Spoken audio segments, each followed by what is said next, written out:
Students, this is maths by Dinanath sir. आज हम लोग सीबीएसई क्लास 9th का मैथमेटिक्स शुरू करते हैं। सीबीएसई ने मैथ्स का सिलेबस चेंज कर दिया है। According to new syllabus for 2026-27 पहला चैप्टर जो हमें मिलेगा वो है कोऑर्डिनेट ज्योमेट्री।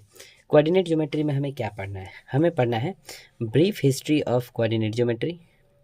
दूसरा टॉपिक है द 2D कोऑर्डिनेट सिस्टम। तीसरा टॉपिक है distance between 2 points in a 2D plane. और चौथा पॉइंट है mid point of distance between 2 points in a 2D plane.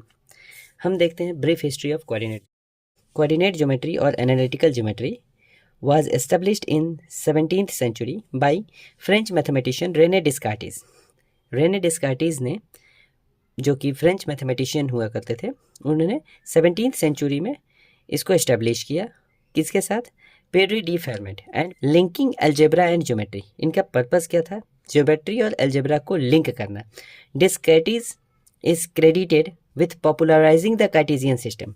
डिस्कार्टी is credited, ये उन्होंने कार्टेशियन सिस्टम को 1637 में पॉपुलराइज किया by representing points as x comma y coordinate.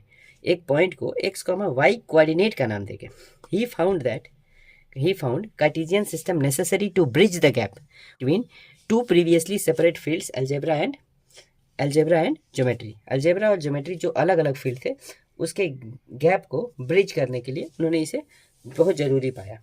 According to a popular story, एक बहुत पॉपुलर स्टोरी के according, his specific inspiration, उनको specifically coordinate geometry के लिए इंस्पिरेशन कहाँ से मिला, कब मिला? Came while he was resting in bed and observed a fly crawling on the ceiling. उन्होंने ऑब्जर्व किया कि छत पर एक मक्खी क्रॉल कर रही थी। ही रियलाइज्ड, उन्हें एहसास हुआ, he could describe the fly's exact location.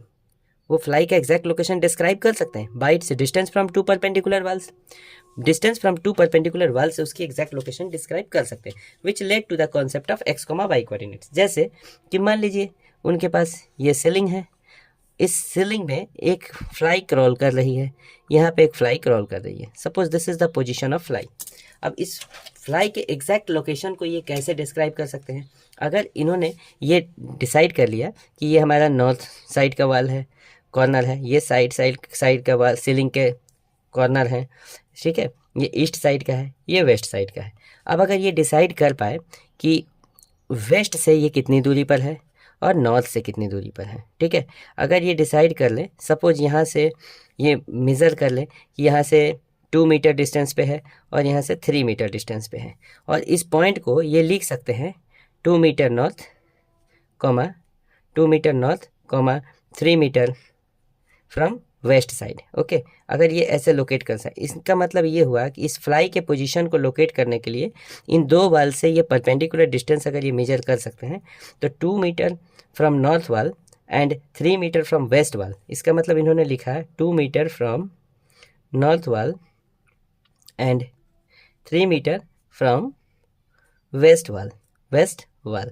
तो ये हमें इस फ्लाई का एग्जैक्ट लोकेशन दे देगा। जब भी हम 2,3 लिखें, जैसे मतलब हम 2,3 लिखें, यानी नॉर्थ वाल से डिस्टेंस, अगर ये पहला जो हमने वैल्यू लिखा है, इसको हम लिखें नॉर्थ वाल से डिस्टेंस और इसको लिखें हम वेस्ट वाल से डिस्टेंस, सो 2,3 जो हमारा पॉइंट जो कोऑर्डिनेट होगा वो इसका एग्जैक्ट लोकेशन बता देगा। इसी तरह उन्होंने कोऑर्डिनेट का एक्स कॉमा वाई जो कार्टेशियन कोऑर्डिनेट है उसको उन्होंने इन्वेंट किया। That's all for today.